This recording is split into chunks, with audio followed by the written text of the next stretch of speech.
'77.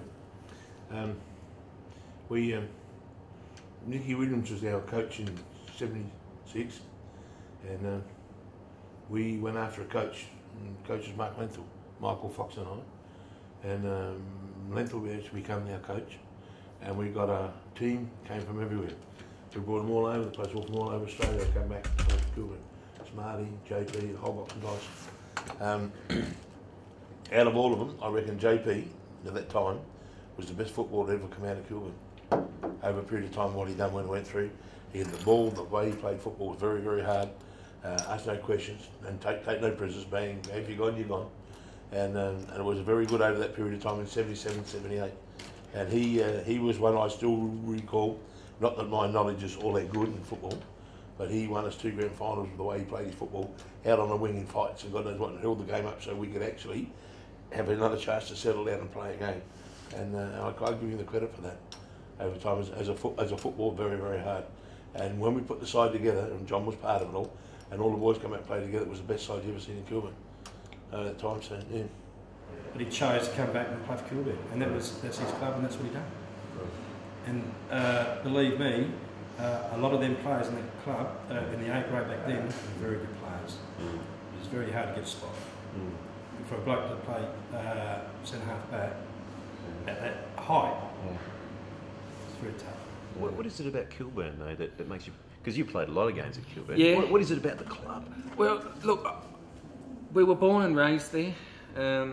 Lived 3 houses from the club, so we didn't know anything outside of the club. And it's been, I met my wife down there and married her. John met his wife down there, married her. So it's just become a big family. That's about it.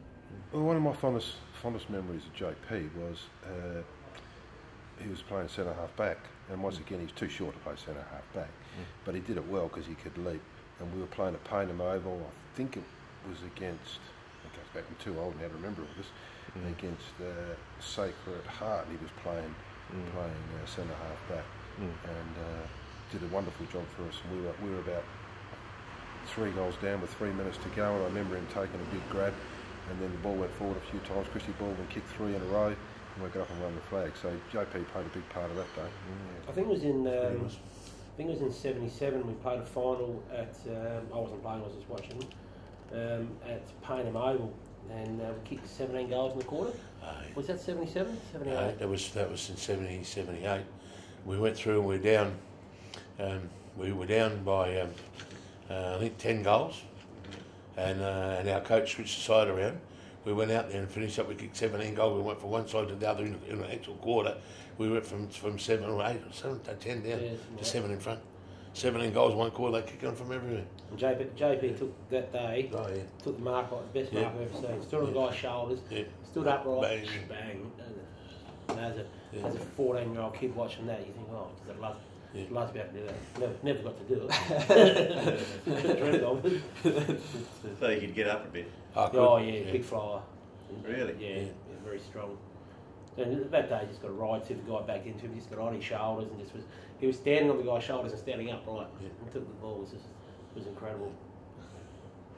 We went top in '77, '78. We went into '01, finished 3rd in '79, which was a feat in itself. And then I played with John through the early '80s. What were you getting paid for a game at Kilburn? Oh, not very much. $20, $25. I got a lot of other blokes that came to the club. They got more money out of it. But that never really worried the Kilburn blokes. We just sort of went. The side was made up in 1977. These guys come from around the place. The coach, like Mark Lenthal, came. He was a Broadview, Seaton Ramblers type guy. He came there as coach, and he just changed everything in the club. And people came there, so it was virtually a new side. Really? And he got you back. There was from still Sydney? a few. What's that? He got you back from Sydney, or? No. I just came back. I don't tend to want to stay away for very long. Well, when I went to Darwin, my mates, they all went up there. They've never come back. They're all millionaires up there, just about. I don't know. They go pretty good. So you still go up for the fishing? Big pardon? You just go up for the fishing with them now? No, I haven't been fishing with them up there. I've only been back 2 or 3 times. The last time was a couple of years ago to the Darwin Cup. But we never went fishing, we just too drunk all the day. I remember one time that when we were young blokes and he come to my house and we were riding the bike and I was donking him and we were laughing that much. We didn't see a car in front of us, it was a parked car. It was bang straight over the top of the parked car.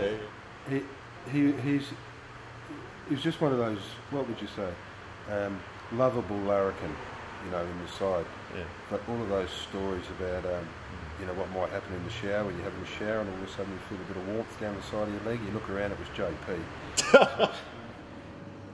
One of the funniest things at his place was at Dry Creek, with his young lads growing up and that. And I was training for footy and we're having a sprint race. So I was actually, one of Johnny's good mates was Darryl Growden, he's passed away now. I was having a running race with him, and my manager at the time was Gavin Lauder. Gavin Lauder, I think he outlaid some money that I'll beat this guy with the handicap start, and he put $20 on me, I think. And at the end of it, I beat him in the first heat, I beat him in the second heat. The third heat, I put a big blowhole in my toe. It was skin, probably an inch by an inch, just hanging off my toe. So I've gone back into John's backyard and I'm there, John, can you do something about this? John's actually said, yeah, give us a look. And he's looked at it and he's grabbed it and whacked it off. He said, hide here, and fed it to the dog. I said, fucking hell. He said, well, what do you want me to fucking do? I said, okay, that's good, that's fine. So that's what's happened. And Gums was like, rat, looked at me and he said, that's a little bit rough. But that's John.